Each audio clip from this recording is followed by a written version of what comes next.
Good morning. I'm Sergeant Tony Moore of the Houston Police Department Robbery Division. I'm here this morning to discuss with you a very violent case that occurred on December 3rd of last year.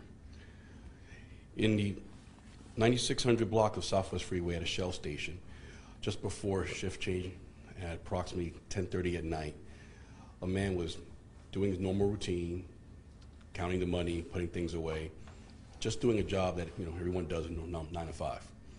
Well, two young men enter the location. They act very nonchalantly, very calmly.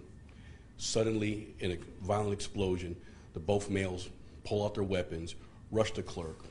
One starts clearing the room. The other one goes to the cashier, puts his gun up against his temple, demanding the money, shoving it up against his head when he believes he's going too slow, and asking for more money beneath the register and in the safe. The second suspect clears the room, walks into the adjacent auto section, doesn't fortunately notice that there is another employee who locks himself in the room seeing the armed suspects and calls the police. These men are quick, violent, get their money, yell, and run out. This takes less than 5 minutes. They're in and out. They know what they want. They don't mess around with lottery tickets, cigarettes. They just get all the money from location and go. The complainant in this case was emotionally traumatized by this. Fortunately, he survived and wasn't injured, but he immediately quit his job. He no longer works at that location. He's a father of 4, from teenagers to a 6-year-old. All he can think about was his children. He's a regular working man. And suddenly, for no fault of his own, someone comes in a very violent, demeaning manner, completely scares him, and he rocks him to his core. It was completely unnecessary. They already made their point, but as he's trying to hurry put the money in, again, the very demanding nature in which these suspects shoved that gun and placed it in this man's temple, making very clear this man was a moment away from the end of his life, is why I am reaching out to the public for your help in identifying these suspects. The video clearly depicts one of our suspects. He's wearing a black ball cap, I believe, with a red hoodie. You see his face in profile clearly. If anyone knows this person, if they see this picture, they're going to recognize him. This could be your father, your uncle, your brother, your grandfather, working to put food on the table for his family. And I want you to think about that when you see what these people are doing. We all have lives, we all have needs, but this is just not necessary, and without the public's help, we're not going to be able to find these people and put this to a stop. The second suspect is also a young male. He has dreads or braided hair. It's long. Our complainant says he had beads in his hair. You can't really tell that from the video. It's rather shoulder length, so when it's covering forward, he's using that to hide his face. You can't see his face clearly, but his demeanor, his manner of walking, his stature are all clearly visible in the video. So if someone sees him and recognizes him, I hope they would reach out and contact us. Again, this man has since quit his job. He's been having problems finding employment because of this. He's traumatized. He's afraid to work, especially anywhere near at nighttime, because something like this could happen to him again, understandably so. So again, I'm looking for the public's assistance in helping identify these two suspects and bringing these violent offenders to the justice they deserve. Can you talk about having that in our community? Obviously, this is sending a message.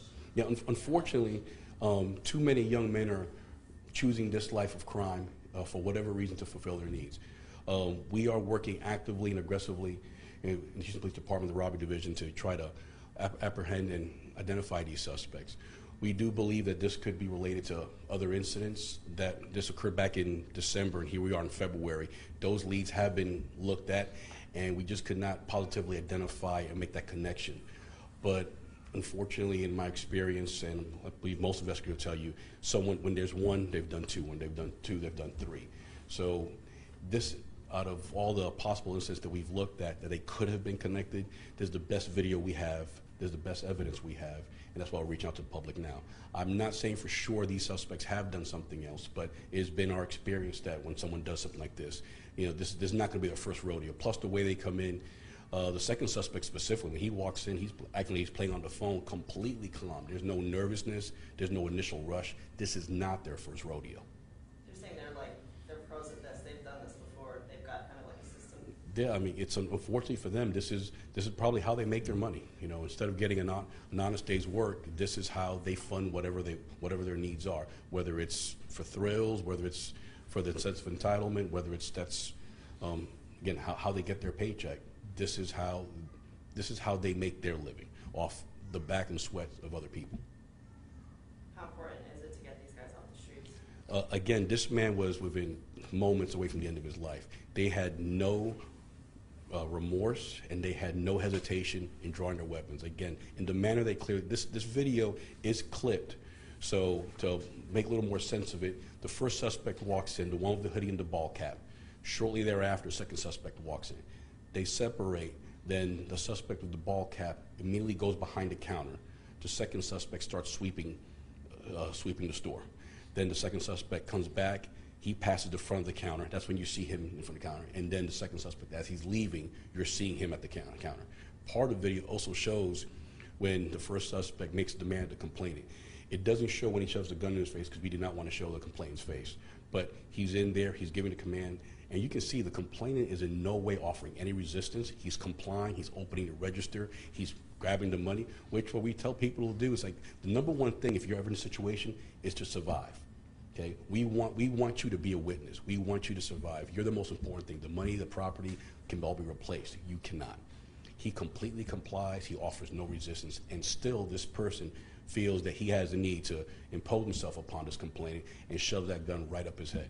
You know, we talk about things, we all see things in the news, but when you think about having a complete stranger yelling at you while you're in your workplace, standing, doing your job, and the man, I mean, it's a gun. It shoots bullets. You don't have to put it up against someone's head. It's going to reach out and touch you, but he still makes the point to shove it up against his head and push into his skull.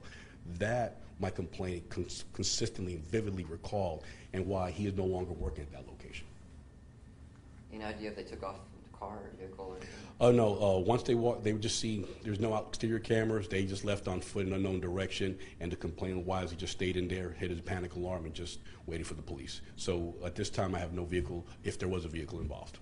You know how much they took? Whatever the night take for the location was. That's the sad part about it.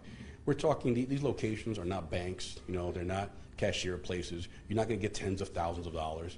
You know, you're going to get some money, but you're not going to pay your mortgage with it. You know, these guys are risking other people's lives and unfortunately their whole future for dollars. And that's what makes it's so much more sad, because what this man, father of four, this family had been tragically and irrevocably changed their lives for a couple $100. I mean, what's a person's life worth?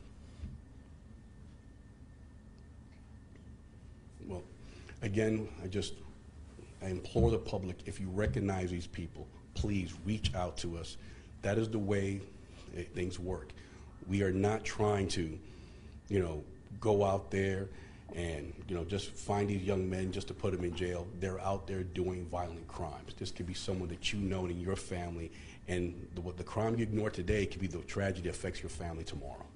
So please, if you know these people, please contact Crime Stoppers. It'll be an anonymous identification, and if that information does lead to an arrest and charge, the Crime Stoppers is often a reward for that.